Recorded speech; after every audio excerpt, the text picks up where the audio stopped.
Okay, so last time we discussed that resistance is the ratio between the voltage and electric current. And we know that the SI unit of the voltage is V volts and the SI unit of electric current is ampere I. Now, if we talk about the factors that affects the resistance, so the first factor is related to the length. Because we know that in long wires the resistance is greater, but in short wires the resistance is lower. So the reason is related to the length of conductor.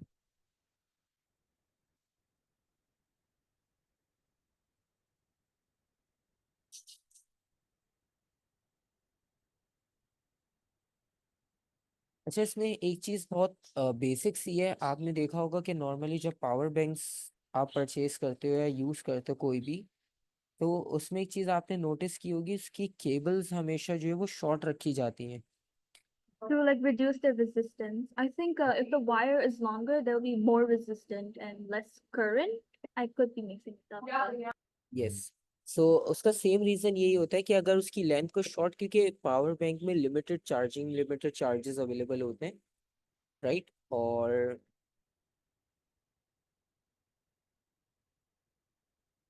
उस limited charges को maximum consume करने के लिए जो है वो short wire को जो है वो यूज किया जाता है। ठीक है, क्योंकि अगर शॉर्ट वायर होगी तो लेस रेजिस्टेंस होगी और ज़्यादा से ज़्यादा चार्जेस को हम कंज्यूम कर पाएंगे। ठीक है, और अगर आप बहुत लेंदी वायर उसके साथ यूज़ करते हो तो आपके बहुत सारे चार्जेस रेजिस्टेंस की वजह से उस फोन को इतना चार्ज नहीं कर पाएंगे। ठीक है, so the first factor is related to the length of conductors.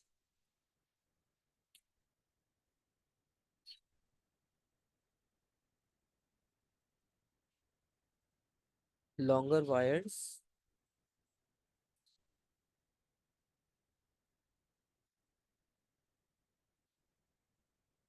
have more resistance.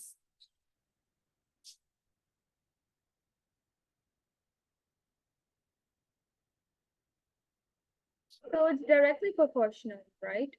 Yes. So basically resistance is directly proportional to the length. Both factors, if one factor increase, so the second one automatically increases. Okay, so the cross-sectional area is like the inverse, right? Yes. Okay. And let's suppose अगर वो आपसे ये पूछे exam में कि why the longer wires have more resistance, so उसकी background में क्या ऐसी वर्किंग होती है कि रेजिस्टेंस जो है वो लॉन्गर वायर्स में ग्रेटर होती है। तो Okay. लॉन्गर वायर्स में if we are talking about longer wires, तो लॉन्गर वायर्स में चार्ज को मूव करवाने के लिए आपको और ज़्यादा वर्क डन करना होगा। ठीक है, more work to be done.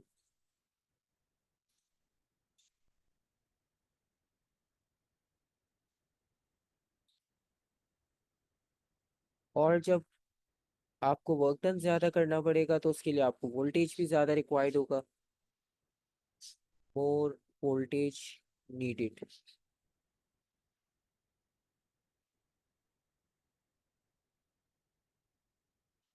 ठीक है, तो सेम जो पावर बैंक की एग्जांपल हम डिस्कस कर रहे थे उनकी केबल्स की, तो उसमें आपको पता है लिमिटेड चार्जेस होते हैं पावर बैंक में।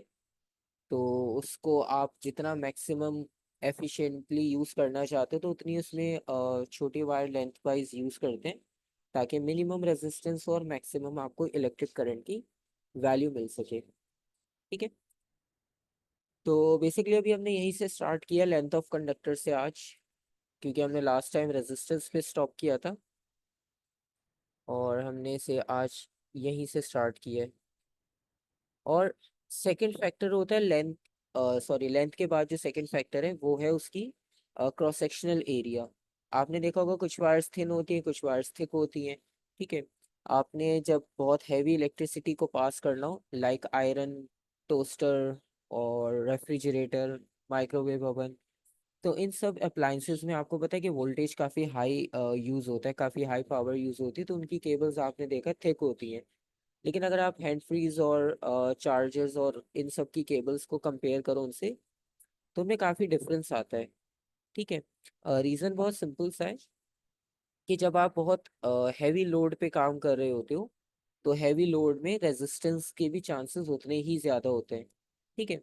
तो वायर अगर बहुत थिन यूज़ की जाएगी तो वो रेजिस्टेंस से फौरन मेल्ट हो जाएगी, वो उस लोड को कंप्लीट कर ही नहीं पाएगी, और वो पहले ही मेल्ट हो जाएगी, बर्न हो जाएगी। ठीक है।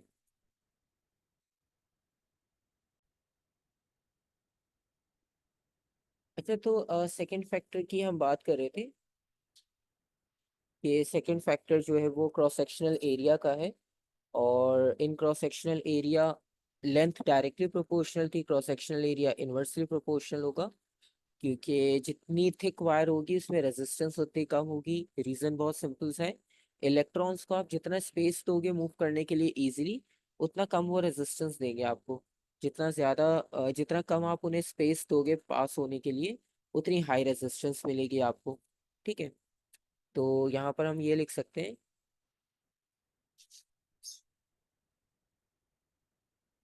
thicker wires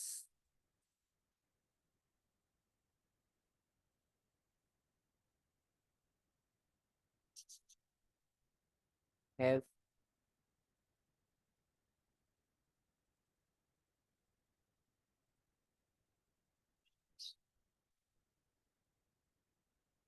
resistance। और इसकी लॉजिक भी बहुत सिंपल सी है। वैसे तो ये इन्वर्सली प्रोपोर्शनल है, resistance is inversely proportional to cross sectional area. और लॉजिक इसकी ये है कि अगर आपके पास वायर ज़्यादा थिक है, उसका क्रॉस सेक्शनल एरिया ग्रेटर है, ग्रेटर क्रॉस सेक्शनल एरिया, तो उसके रिजल्ट्स में ज़्यादा इलेक्ट्रॉन्स पास हो पाएंगे at a time.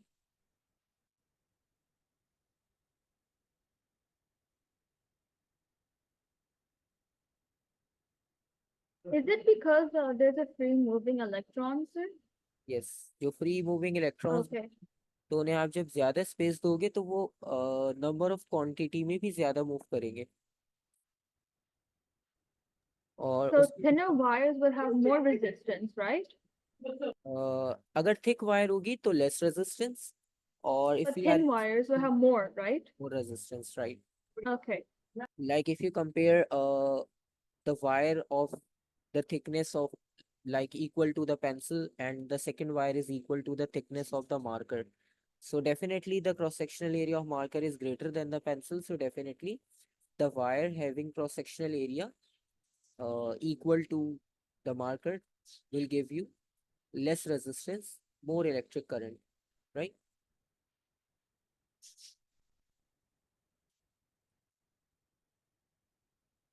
Okay. So this is the concept.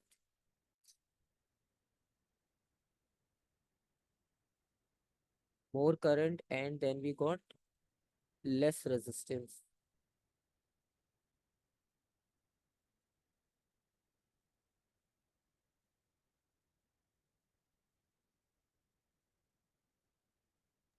So what does the RL means? uh, which one? Sir, in length of conductor. Length of a The RL. conductor। Okay, basically length of a conductor में हमने discuss किया था कि अगर आपके पास एक 1 centimetre की wire हो, लेट सपोज, और एक 5 सेंटीमीटर की वायर आप कंसिडर कर रहे हो। ठीक है। तो बेसिकली इसमें होता ही है कि अगर आपके पास शॉर्ट वायर्स होती हैं तो इसमें आपको रेजिस्टेंस कम मिलेगी। ठीक है, क्योंकि आपने डिस्टेंस कम कवर करना होगा इलेक्ट्रॉन्स को, तो उन्हें रेजिस्टेंस भी कम मिलेगी। लेकिन अगर आप इसके कंपैरिजन में वायर को लेंथ को इंक्रीज कर दो, लेट सपोज 5 सेंटीमीटर्स। ठीक है। तब यहाँ पर ये मेंशन किया है कि लॉन्गर वायर्स में आपको ज्यादा वर्क डन करना पड़ेगा। वर्क डन मींस चार्जेस को पुश जो करना है आपने, तो आप काफी And it दूर। would require more voltage to yes. amper. और उसके लिए आपको वोल्टेज यानी जो सोर्स है वो और ज्यादा एनर्जी उसमें से कंज्यूम करेगा, और इसमें हम एग्जाम्पल पावर बैंक्स की इसलिए डिस्कस कर रहे थे क्योंकि उसमें आपके पास लिमिटेड चार्जेस होते हैं, लाइक 10,000 mAh टू जो भी उनकी वैल्यू होती है पावर बैंक्स की। तो उसमें उतने लिमिटेड चार्जेस होते हैं और आपका मैक्सिमम उसमें ये होता है कि आप मैक्सिमम उससे चार्जिंग ले सको। ठीक है, तो इसलिए उनकी वायर्स छोटी रखी जाती हैं, ठीक है, ताकि लेस रेजिस्टेंस हो और चार्जेस जो है वो आपको जल्दी मिले। ठीक है,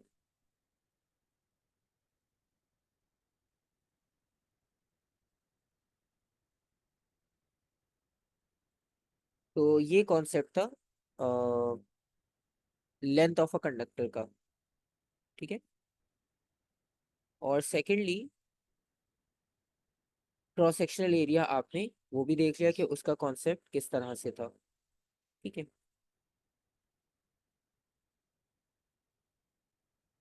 और इसके बाद जो थर्ड फैक्टर है बेसिकली, अच्छा ये मोर वर्क और मोर वोल्टेज में कोई कंफ्यूजन है? No, sir. I was just like okay annotating okay it for like an understanding. Okay. अच्छा, अब आपके पास दो फैक्टर्स तो आ गए, अब इसमें जो थर्ड फैक्टर होगा, ठीक है, वो है टेम्परेचर का।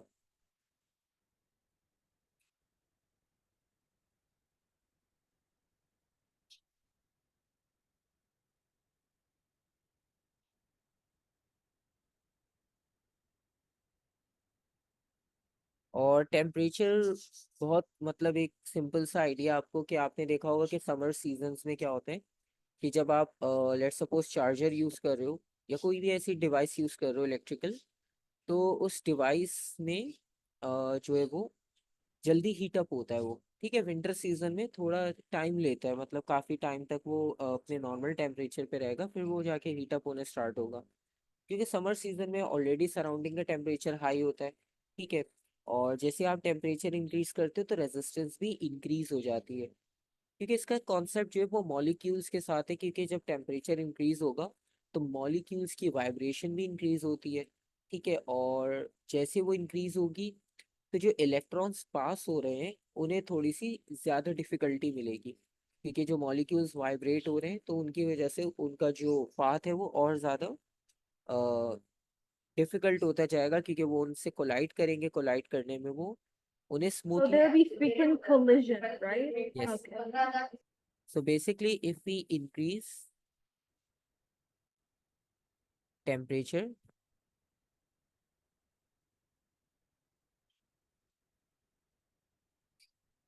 मतलब आप इसको ऐसे कंसिडर करो जिस तरह आप पॉपकॉर्न की एग्जांपल लो। स्टार्टिंग में पॉपकॉर्न जब आप कंटेनर में फिल करते हो तो वो बिल्कुल स्टेबल रेस्ट स्टेट में होते हैं, उसमें आपको पता है कि रेस्ट स्टेट में काफ़ी स्पेस अवेलेबल होता है कंटेनर में और कोई ऐसी मोशन भी नहीं हो रही होती। लेकिन जब वो बिल्कुल रेडी हो जाएंगे तो उसमें आपने देखा फिर वो पॉप अप होना और कोलाइड करना शुरू कर देते हैं और वो स्पेस भी ज़्यादा कवर करते हैं। तो इसी तरह से जो है वो मॉलिक्यूल्स के साथ होता है, जैसे उन्हें एनर्जी मिलती है वो भी इसी तरह कोलाइड करना शुरू कर देते हैं।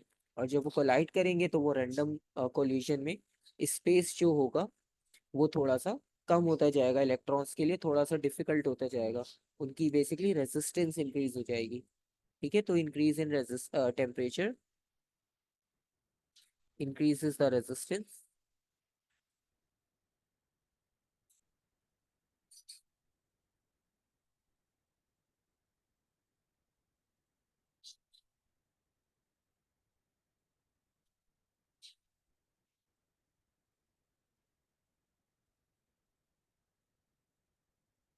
of a metallic conductor।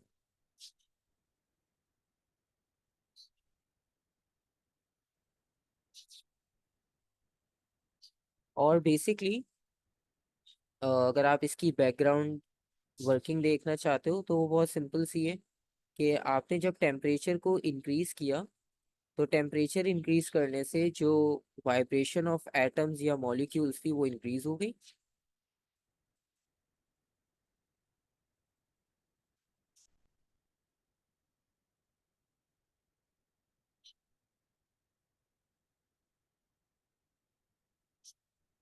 और जैसे ही वो इंक्रीज होगी तो इलेक्ट्रॉन को मूव करने में, फ्लो करने में पहले से ज़्यादा और ज़्यादा डिफिकल्टी और रेजिस्टेंस मिलेगी।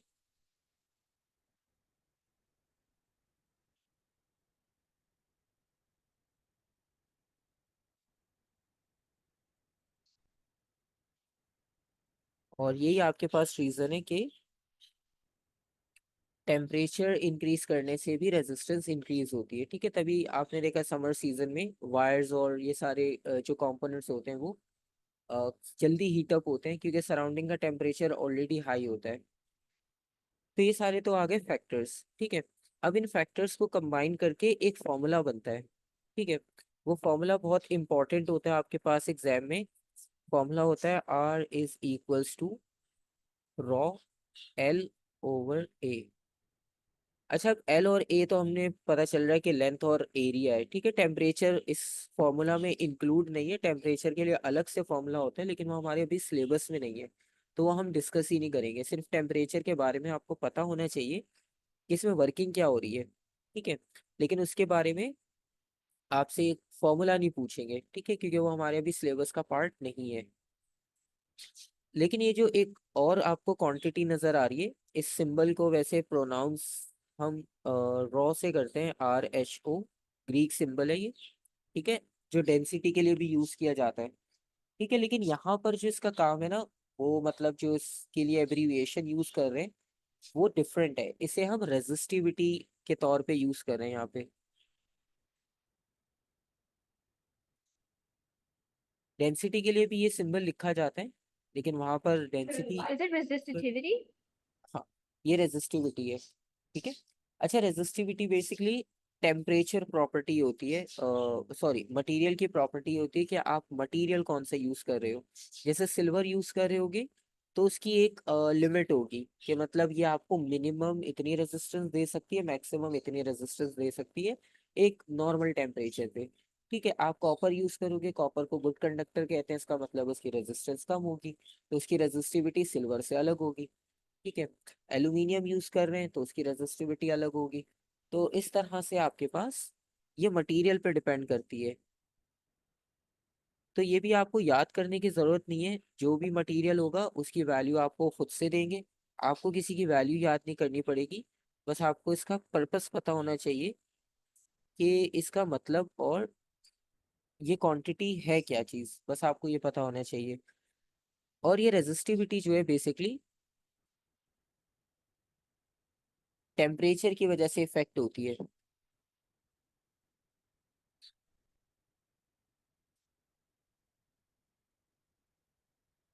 जिस तरह अभी मैंने आपसे कहा कि अगर आप सिल्वर और कॉपर को कंपेयर कर रहे हो तो उनकी एक लिमिट होगी कि मिनिमम मैक्सिमम ये इतनी रेजिस्टेंस दे सकते हैं अगर एक रूम टेम्परेचर की बात हो तो। लेकिन अगर आप उसे नॉर्मल डेली लाइफ में हर सीजन में यूज कर रहे हो तो फिर वो डिपेंड करेगा टेम्परेचर पे, ठीक है। विंटर सीजन में कम रेजिस्टेंस होगी, ठीक है, क्योंकि सराउंडिंग का टेम्परेचर लो होता है। और समर सीजन में रेजिस्टिविटी की वैल्यू थोड़ी सी इंक्रीज हो जाएगी क्योंकि सराउंडिंग का टेम्परेचर हाई होने की वजह से उसमें रेजिस्टेंस काफी हाई हो जाएगी, ठीक है। तो ये सारे फैक्टर्स होते हैं जो रेजिस्टेंस को इंक्रीज डिक्रीज करने में हेल्प कर रहे होते हैं सर्किट में, ठीक है। तो रेजिस्टेंस के बारे में फैक्टर्स आ गए। इलेक्ट्रिक करंट का formula I is equal to Q upon T आपको पता है, ठीक है। और रेजिस्टेंस के बारे में लास्ट जो हमने डिस्कस किया था बेसिक डेफिनेशन, ठीक है, वो आ गई। पोटेंशियल डिफरेंस और ईएमएफ का हमने डिफरेंस डिस्कस किया था। सेल्स के कॉम्बिनेशन डिस्कस किए थे। क्वेश्चंस मैं आपको दिखा देता हूँ, ठीक है। अभी भी हम मतलब बहुत सारे तो क्वेश्चन सॉल्व नहीं कर पाएंगे क्योंकि इलेक्ट्रिसिटी में अभी काफ़ी सारी चीज़ें ऐसी होती है जो लिंक होती हैं। लेकिन हम ये देखते हैं कि कितने क्वेश्चंस। अच्छा, ये रॉ का जो सिंबल है ना, ये ग्रेविटी नहीं है। ये जो सिंबल है ये रेजिस्टिविटी का, ये मटेरियल प्रॉपर्टी, मतलब इसकी वैल्यू कुछ भी गिवन होगी, ये 9.8 और 10 वाली वैल्यू नहीं है, वो स्मॉल जी होता है, ठीक है। तो ये अलग चीज है, ये अलग की एक डिफरेंट क्वांटिटी है, वो डिफरेंट क्वांटिटी है। So there's no value for raw. It's there, Basically, right? the value of raw depends upon material. Like if you are using Oh, silver, okay. so there will be value like 1.1 exponent minus 3 ohms. In this way, All right. we get different value for every material, right? Right, okay. So that's why you don't need to like learn any value for specific material if you got any type of material। बिल्कुल, वो आपको हमेशा जो है वो question में value देंगे जब भी कोई ऐसा क्वेश्चन होगा related to resistivity.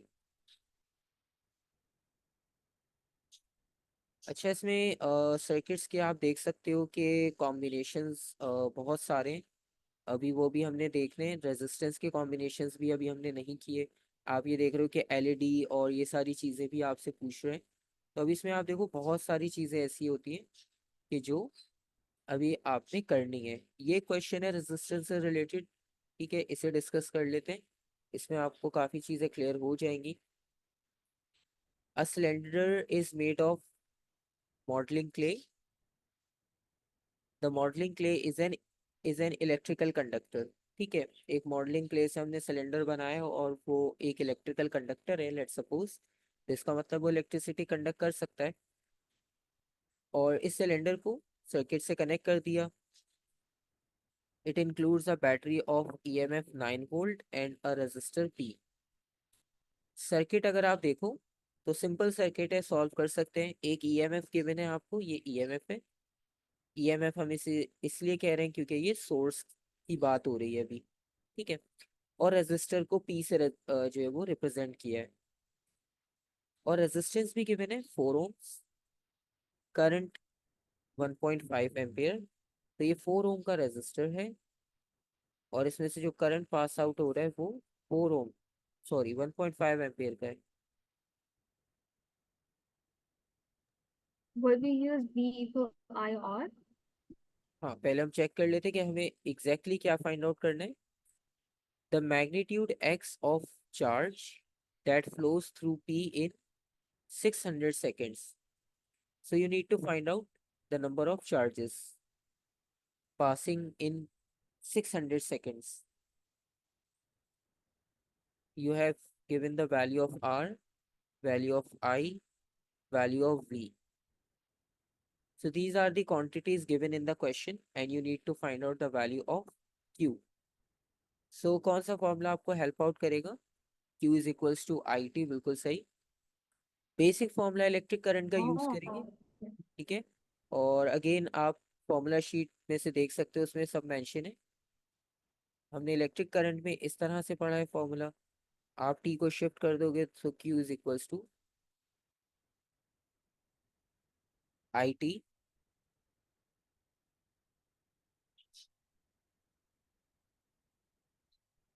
1.5 multiply by 600।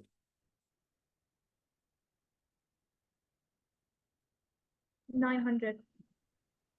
900 Coulomb's.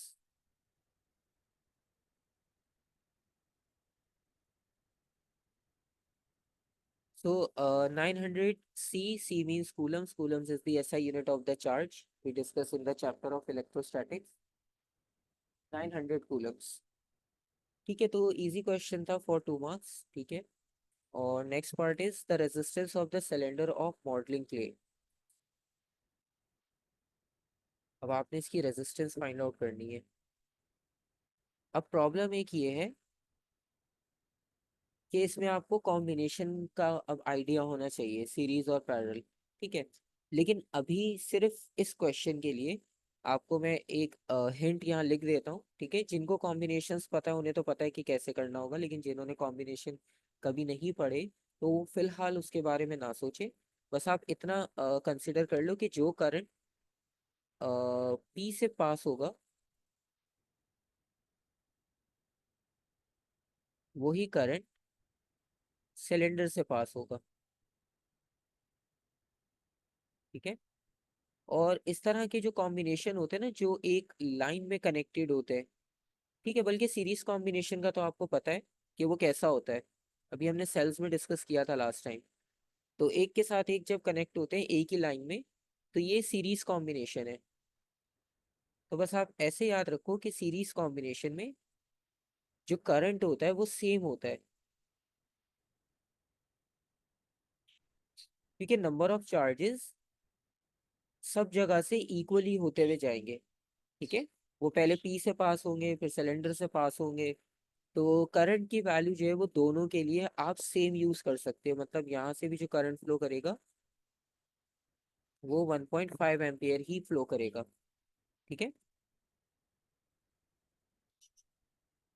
Yes, और वोल्टेज दोनों का डिफरेंट हो जाएगा इसमें।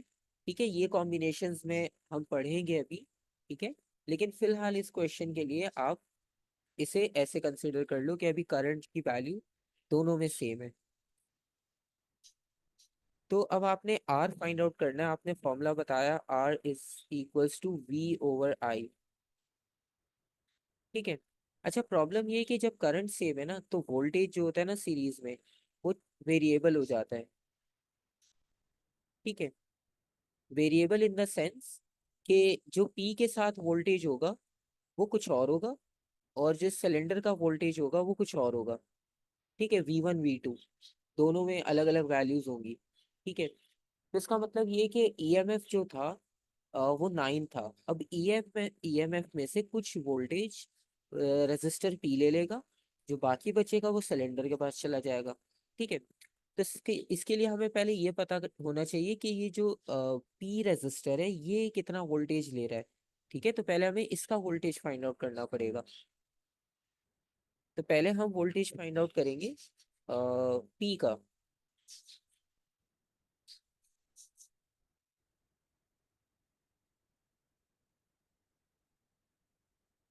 तो आप यहाँ पर V is equals to I R use करोगे सबसे पहले, और इसमें से जो करंट पास हो रहा था वो 1.5 था। और आपको ये पता है कि इसकी रेजिस्टेंस भी गिवन है 4, क्योंकि सिलेंडर की तो हमें रेजिस्टेंस पता ही नहीं है, वो अभी हम फाइंड आउट कर रहे हैं। तो 4 मल्टीप्लाई बाय 1.5, 6। तो इसका मतलब ये हुआ कि ये जो रेजिस्टर है पी, ये 6 वोल्ट्स ले रहा है। ठीक है, आउट ऑफ 9। तो जो बाकी बचेगा वो सिलेंडर के पास चला जाएगा। 3, yes, ठीक है, 3. यहाँ तक किसी का कोई क्वेश्चन, कोई कंफ्यूजन हो? सिर्फ अभी इतनी No, बात sir. आपको एक बताइए जो कि डिफरेंट है, अभी तक हमने नहीं की थी, वो सीरीज कॉम्बिनेशन से रिलेटेड है। लेकिन सीरीज को इतना मुश्किल कॉम्बिनेशन नहीं है, क्योंकि हमने सीरीज और पैरेलल के बारे में बेसिक्स पढ़ी हुई है। तो इसमें बस आपने ये याद रखना है कि एक ही लाइन है तो सब जगह से चार्जेस एक एक करके पास होंगे, तो नंबर ऑफ चार्जेस सेम है, तो इसका मतलब है करंट की वैल्यू को हम सेम कंसिडर करेंगे।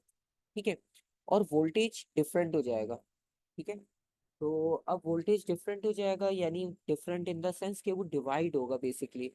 तो जो टोटल वैल्यू है वो डिवाइड होगी, और वो डिवाइड इस तरह से हुई है कि पी के पास 6 वोल्ट गया और रेस्ट ऑफ जो वोल्टेज था वो सिलेंडर के थ्रू पास हो गया।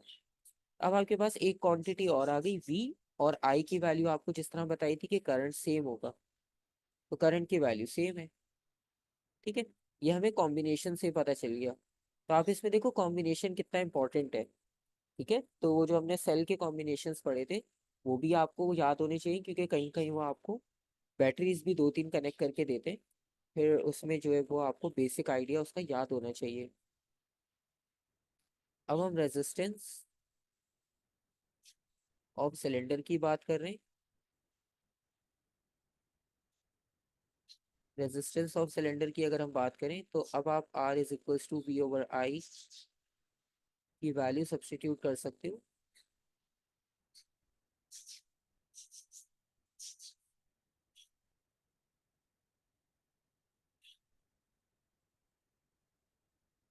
2 ohms। It's 2 ohm. जी, और आप देखो ये 3 मार्क्स का क्वेश्चन था, तो इसका मतलब है एक सिंपल फॉर्मूला से सॉल्व करने के तो वो आपको 3 मार्क्स नहीं देंगे। तो उसका लॉजिक यही था, क्योंकि उससे पहले भी आपको एक एक्स्ट्रा काम करना पड़ेगा, तभी इसके 3 मार्क्स रखे उन्होंने।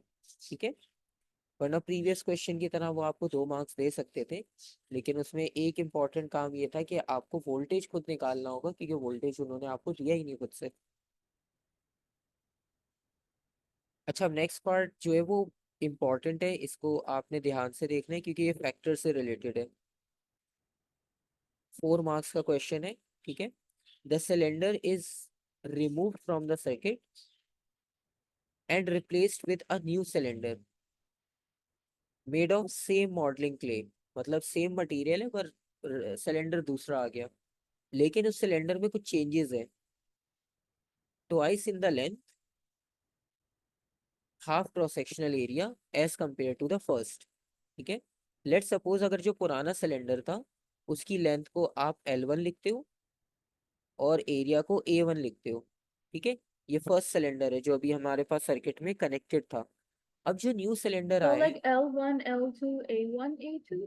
बिल्कुल, तो अब जो न्यू सिलेंडर की लेंथ है वो 2 टाइम्स है ओरिजिनल के। इस तरह से लिखोगे ना आपको समझने में इजी रहेगा, वरना स्टेटमेंट्स में ना आपको बहुत कंफ्यूजन होगी, क्योंकि वैल्यू होती है ना तो हमारे सामने हमें पता चलता है कि हाँ कंपेयर कैसे करना है।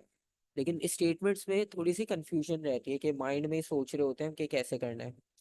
तो जो पुराना सिलेंडर था उसकी लेंथ L1 और क्रॉस सेक्शनल एरिया A1 थे। लेट्स सपोज वैल्यू कुछ भी हो, वो गिवन ही नहीं है अभी। अब जो न्यू सिलेंडर लिया आपने वो ट्वाइस जो है वो लेंथ में है, यानी L2 जो सेकंड सिलेंडर की लेंथ होगी वो 2 टाइम्स है the length of the first cylinder, half the cross sectional area. इसका मतलब A2 is equals to 1/2 A1। ठीक है, यानी जो क्रॉस सेक्शनल एरिया वो फर्स्ट वाले से हाफ हो गया।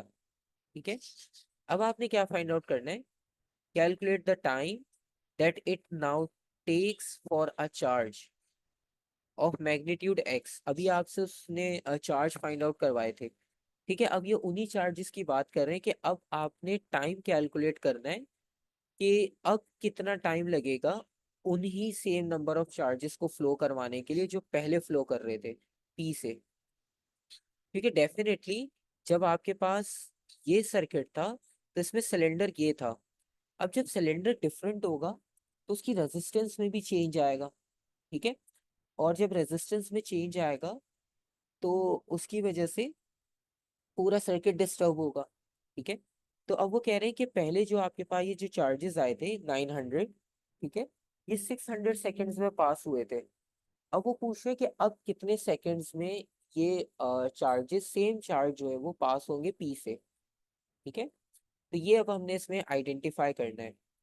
अच्छा, आपने कहा कि 40, तो खैर इसमें कैलकुलेशन हम करेंगे क्योंकि 4 मार्क्स का क्वेश्चन है, डायरेक्ट आंसर तो हम इसका नहीं बता पाएंगे, और अगर बता भी दिया तो आपको मार्क्स पूरे नहीं मिलेंगे। ठीक है,